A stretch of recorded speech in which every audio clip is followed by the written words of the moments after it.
현장의 소리 시작합니다. 네, 오늘은 3월 마지막 날 3월 31일입니다. 현장의 소리에서 오늘 매우 사람들이 모이고 있는 후보를 모셨습니다. 아마 화제성 지수로도 그동안 모셨던 현장의 소리 후보님들 중에서 가장 상위에 랭크되지 않을까 싶은데요. 무소속 신지혜 후보님 모셨습니다. 네, 안녕하세요. 자, 박수를 쳐드려야 되잖아요. 물론이죠. 반갑습니다. 네, 이번에 무소속으로 서대문 갑의 국회의원 후보로 출마한 신지혜입니다.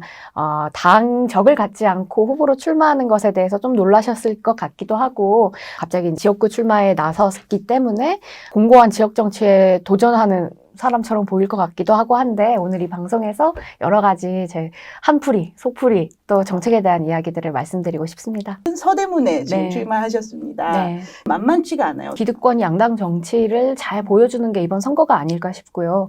전 이번 선거가 국회와 시민 간의 싸움이라고 생각합니다. 지금 이 준연동형 비례대표제로 제도가 변화됐음에도 불구하고 다당제 사회를 막고 이 거대 양당 체계를 계속 공고히 하고자 이 두 양당들이 소수정당들을 계속해서 블랙홀처럼 빨아들였었던 사건들이었잖아요. 그다음에 패스트트랙으로 식물국회가 되고 있는 거 우리 국민들께서 보고 계시기도 했고, 근데 과연 선거는 계속 이렇게 계속 되고 있는데 시민들의 삶은 바뀌고 있는가? 전 안 바뀌고 있다고 생각하거든요. 이번에 N번방 사태도 그렇고, 우리 임금 문제에 관한 것들도 그렇고, 플랫폼 노동자에 관련한 법안이나 새로운 아이디어가 전혀 올라와 있지 않고, 근데 계속해서 두 거대 양당은 본인을 뽑아달라라고만 국민들을 협박하고 있다고 생각해요. 그래서 새로운 정치를 보여드릴 때, 시작할 때가 아닐까 싶어서 이번에 출마를 결심하게 됐습니다. 방금 이제 기득권이라고 말씀하셨잖아요. 네. 저희 방송에 이제 그런 표현 한 적 있습니다. 아니, 어떻게 특정 학교가 특정 지역을 계속 독차지하는 게 있냐. 일단 서대문은 거의 30년 가까이 연대 봉토. 근데 저는 대학교가 그 지역의 커뮤니티와 공동체의 중심이 되어야 한다고는 생각을 합니다. 그러니까 단순히 대학생만을 위해서가 아니라 그 각 대학이 지역의 평생 교육을 책임질 수 있도록 거듭나야 된다고는 생각하는데, 과연 그렇게 바꿀 수 있는 사람이 그 대학의 출신이어야만 하는가? 전 거기에 문제가 있다고 생각하거든요. 서대문 갑에 출마하신 이성원 후보자님, 그 다음에 우상호 후보님 두 분 다 같은 학번이시고 같은 대학에 나오셨어요.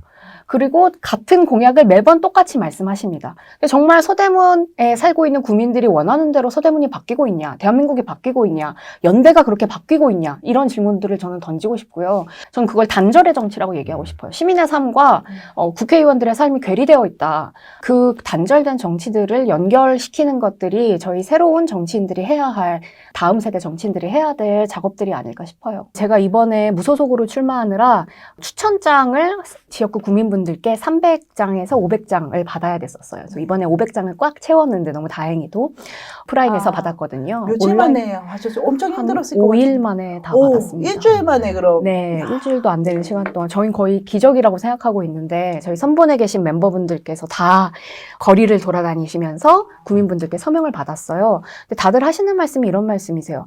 지겹다.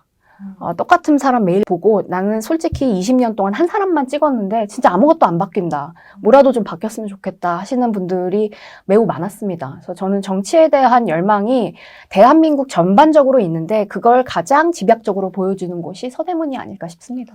김종인 미래통합당 총괄선거대책위원장께서 말씀하신 구호가 가장 어울리는 동네네요. 서대문 갑이 못 사겠다 갈아보자. 근데 결국은 미통당 가셨잖아요. 그렇죠. 한계죠.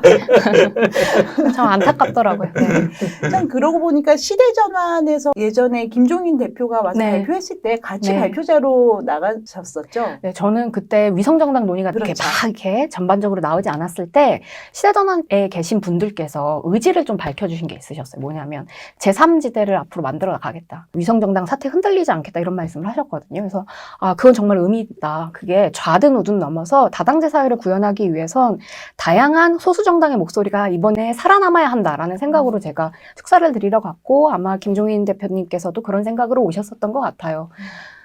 근데 결국 소신을 지키지 못했죠. 네, 조정환 공동대표가 결국 더불어시민당의 이제 네, 후보로 가면서 후보로. 연대를 하게 됐는데요. 사실은 저희 현장의 소리 첫 번째 주인공이 시대전환 분들이셨어요. 제가 정말 가슴을 치면서 그 이 소식을 듣고 꼭 가셔야 합니까? 이런 얘기도 드리기도 했었어요. 근데 후보님께서 몸담았던 녹색당도 시대전환 욕할 처지는 안 되잖아요. 네, 그래서 제가 탈당하고 나왔습니다. 그건 할 말이 없습니다. 그것도 단호하시네. 제가 녹색당에서 많이 고군분투하면서 싸웠는데 제 역량이 너무 부족하여서 그 위성정당 논의에 녹색당이 참여하는 것을 막지 못했어요. 그래서 그건 저의 부족함도 있지만 그걸 보면서 제가 뼈저리게 느꼈던 게 이전 586 세대가 중심이 된 정당으로는 이게 하나도 바뀌지 않겠다.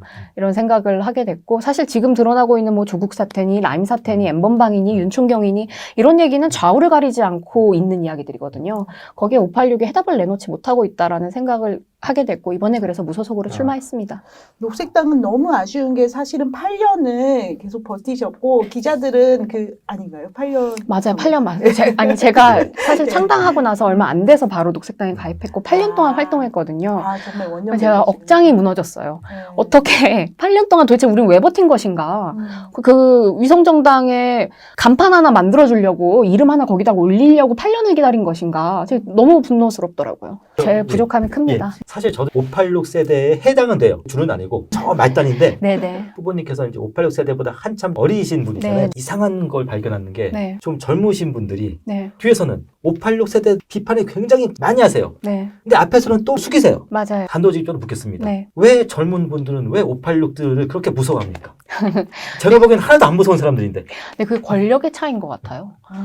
지금 청년 세대들한테는 본인의 미래를 결정할 수 있는 권한이 아무것도 없습니다. 물론 그분들이 민주화에 기여하셨던 것을 부정하거나 얕보고 싶은 것은 아닙니다만 586 세대 분들께는 아주 젊으셨을 때부터 국가의 노선을 결정지을 수 있는 주체로서 쓰셨어요. 학생운동을 하셨다든지 민주화운동을 하셨다든지. 근데 지금 청년들한테 부여되는 지위는 그냥 사회적 문제라고 하는 손가락질이에요. 작년 일이었나요? 자유한국당 의원께서 우리 청년들 다 놀고 PC방만 간다 이런 이야기도 하셨잖아요. 일 안 하고 놀고 정치에 관심 없고 20대가 투표를 안 해가지고 세상이 망하고 이렇게 손가락질을 당했었던 청년들로서는 지금 기성세대들에게 반박할 용기조차 나지 않습니다. 왜냐하면 반박하는 순간 실직되고 반박하는 순간 따돌림되고 운동에서도 배제되고 전 그런 청년들의 마음도 이해할 필요가 있다고 생각하고요. 제가 탈당한 이유도 거기에 있어요. 전 어쨌든 지난 지방선거를 통해서 아주 요만큼이라도 제 자산이 생겼거든요. 그게 인지도든 저의 지지자든 이걸 그냥 기성정당에 포섭되는 형식으로 소비하고 싶지 않았고 또 지금 탈당을 선택한 이유는 저는 이거를 그냥 나이 싸움으로만 보지 않고 586한 모든 세대를 중심으로 태판을 짜고 싶은 마음에 이번에 무소속으로 나오게 됐습니다. 사전에 약간 후보님 호적 조사를 했습니다.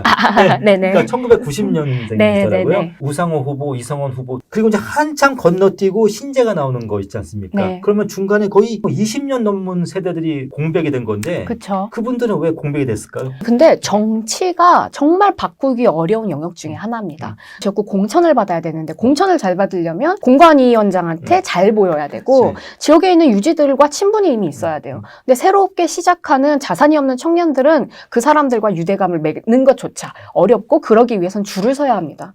그러면 일단 잘 보여야 되죠. 그러니까 계속해서 숙이고 그 문화에 포섭되는 청년들만, 물론 모든 정치하는 청년들이 그렇다는 것은 아닙니다만 그런 청년들만 살아남을 수 있게끔 문화가 바탕이 되었기 때문이라고 생각하고요. 그 다음에 법적으로 뭐 저보다 더 잘 아시겠지만 선거에 출마하는 게 정말 어렵습니다. 기탁금 1,500만 원이에요.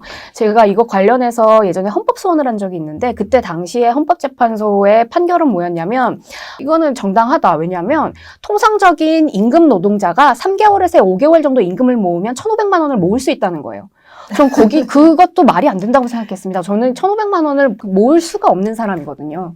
평생을 비정규직 노동자로서 살아왔었는데 그런 청년들이 과연 지금 기득권 세대를 비판하면서 이 체제를 전면 부정하면서 용기 있게 앞으로 나설 수 있을 것인가. 그러기 참 어려운 시기라고 생각하고 그분들 뒤에서 함께 정치를 해나갈 수 있을까? 그분들과 함께 새로운 세대로 논할 수 있을까? 논할 수 없거든요. 그러니까 지금까지 시작도 못했던 것이라고 봐주시면 좋을 것 같아요.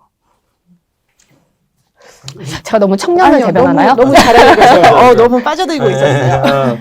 586이 정치적으로 매우 센 고목 같은 그런 느낌이에요. 근데 또 문화적인 측면에서 보면은 약간 촌스럽고 그냥 시대에 뒤떨어졌다라는 생각도 좀 들거든요. 네. 바로 이것 때문에 정치를 덮어놓고 혐오하고 꼴보기 싫다고 몰라도 된다라고 생각하고서 등 돌리고 그런 게 아니었나라는 생각도 들긴 듭니다. 네, 저는 지금 코로나 사태에서 정치인들이 정치 혐오감을 계속해서 방조하는 것이 아니라 더욱 부채질하고 있다고 생각해요. 왜냐하면 지금 다른 나라 같은 경우에는 이 코로나, 재앙 같은 코로나 재난 사태에 투표를 연기하거든요. 6개월이든 1년이든. 근데 한국 같은 경우에는 오히려 위험하다는 메시지는 계속 내면서 투표 날짜는 바꾸지 않고 있어요. 굉장히 국가적, 전쟁 때도 선거가 일어나야 된다는 식의 프레임을 내걸면서. 그럼 국민들은 어떻게 되냐면 위성 사태 때문에 답답하고 저놈들 꼴 보기 싫은데 코로나도 있고 선거 투표하지 말아야겠다 라고 생각을 하시게 된다는 거죠. 저는 지금 기득권 양당 정치를 하는 이 두 정당이 서로가 서로의 존재 이유가 되면서 국민들의 정치 혐오를 자극하면서 본인들의 기득권을 계속 공고히 하고자 앞장서고 있다고 생각하고, 거기에서 저는 오히려 고목 같은 느낌보다는 다 낡은 나무 술통 같은 느낌이 나요. 근데 여기서는 후보님 세대와 좀 나이 드신 분들의 네. 세대가 느끼는 감수성 내지 좀 사회적 민감성이 다른데, 네, 기호 1번은 1980년대 20대를 보내신 분들이었어요. 그렇죠. 그리고 기호 2번은 1950년대 20대를 지내신 분들이었는데, 네. 그분의 관점에서 봤을 때는 지금 코로나19 사실 아무것도 아니에요. 이게 뭐가 대단하다고 왜 저렇게 코드값 쓰니까. 근데 그건 그분들이 제가 생각하기엔 정신이 네. 너무 젊으셔서 그러신 걸 수도 있다고 생각해요. 사실 정치 공학적으로 이렇게 선거를 좀 촉박하게 정보가 없는 상태에서 치르게 되면 네. 기성 후보가 유리하고 맞습니다. 기성 정당이 그렇죠. 유리하고 유명한 후보가 유리하고 이렇다라는 거잖아요. 네. 사실 선거 공학적으로 이 문제를 접근하고 싶지 않고, 전 정말 걱정돼요. 자가격리 되신 분들은 투표를 하러 못 가시는데 그분들의 투표권은 어떻게 할 건지, 재외 국민들의 투표권은 어떻게 할 건지, 그다음에 지금 만 18세 청소년들도 투표권이 생겼는데 이분들에 대한 교육이 전혀 없어요. 그건 어떻게 할 건지. 왜 이런 대책은 아무것도 안 하고 그냥 다들 선거 연기 말만 아주 조금만 당해서 민생당이나 이번에 안철수 대표께서도 말씀하시긴 하셨지만 이런 정당만 이야기하고 거대 양당들은 이거에 관심조차 없는 것처럼 보여요. 저는 선거 공학적으로 볼 게 아니라 국민들의 건강을 정말 생각한다면, 코로나 사태의 심각성을 생각한다면 투표를 당연히 연기해야 된다고 저는 생각합니다. 그래서 저는 너무 분노스러워요. 왜 아무도 거대 정당에서는 이 얘기를 하고 있지 않는지. 네. 그분들이 그런 말씀을 못하는 이유가 있어요. 그분들은 선거 연기를 먼저 얘기하는 순간 우리가 지고 있다는 거 인정한다고 생각을 하는 거거든요. 기본적으로 기성세대가 생각하는 정치는 건전한 정책 경쟁이 아니고 기세 싸움이에요. 유명한 표현 있지 않습니까? 쫄지 마라. 쫄은 모습을 보여주면 안 되는데, 선거 연기를 준영하는 순간 먼저 우리가 쫄았다는 걸 드러낸 거기 때문에 그분들은 그래서 연기해야겠다는 말씀을 못 하시죠. 어떻게 하면 연기할 수 있을까요? 지금 이미 너무 늦었을까요? 지금 이렇게 시간만 속수무책으로 흘러가고, 국민들은 투표하기 무섭 이 얘기를 하고, 정치권은 아무 얘기도 시시하고 안 하고, 이게 그냥 한국 정치를 그냥 보여주고 있는 거라고 생각해요. 그렇죠. 정치 공학적으로는 전부 다 설명이 되는데 도대체 뭐에 쓰려고 그 계산을 하고 있는지 그런 생각이 지금 저희도 사실은 근데 선거 연계에 대해서는 많이 다루지 못했어요. 그래서 지금 들으면서 좀 깨닫는 내용들이 있었습니다. 네. 저는 왜 정치하냐고 묻고 싶어요. 도대체 왜 정치하시는지. 그리고 제가 생각을 좀 해봤는데, 저는 국회의원에 최대 할 수 있는 그 횟수를 3선으로 제한해야 된다고 생각합니다. 10년 하면 충분해요. 국회의원이 사실 대단한 직업이 돼서는 안 된다고 생각하거든요. 그리고 똑똑하거나 너무 잘나서 그 분야의 전문가도 있어야 되지만, 정말 국민들 목소리를 듣고 경청하고 정책을 만들러 이곳저곳에 뛰어다니고 입법 노동자로서 활동할 수 있어야 하는데, 지금은 마치 대단한 이미 업적을 남기신 분들이 늙음하게 명예직으로 하는 것이 국회의원인 것처럼 여겨져요. 권력을 잡고자. 전 그런 식으로 정치가 움직여지면 정말 대한민국 이 기성 정치, 기득권 정치 바뀌지 않을 거라고 생각합니다.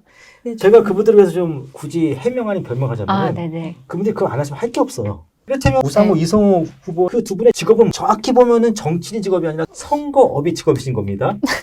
아니 30년 정도 있으면 여기서 안 되신 분들은 다음에 또 나오십니다. 되신 분도 또 나오시지 않을까요? 역할이 이번 총선뿐만이 아니라 되게 장기적으로 큰 역할이 있으실 것 같은데요. 지금까지 현장의 소리의 신지혜 후보셨습니다. 네, 고맙습니다. 감사합니다.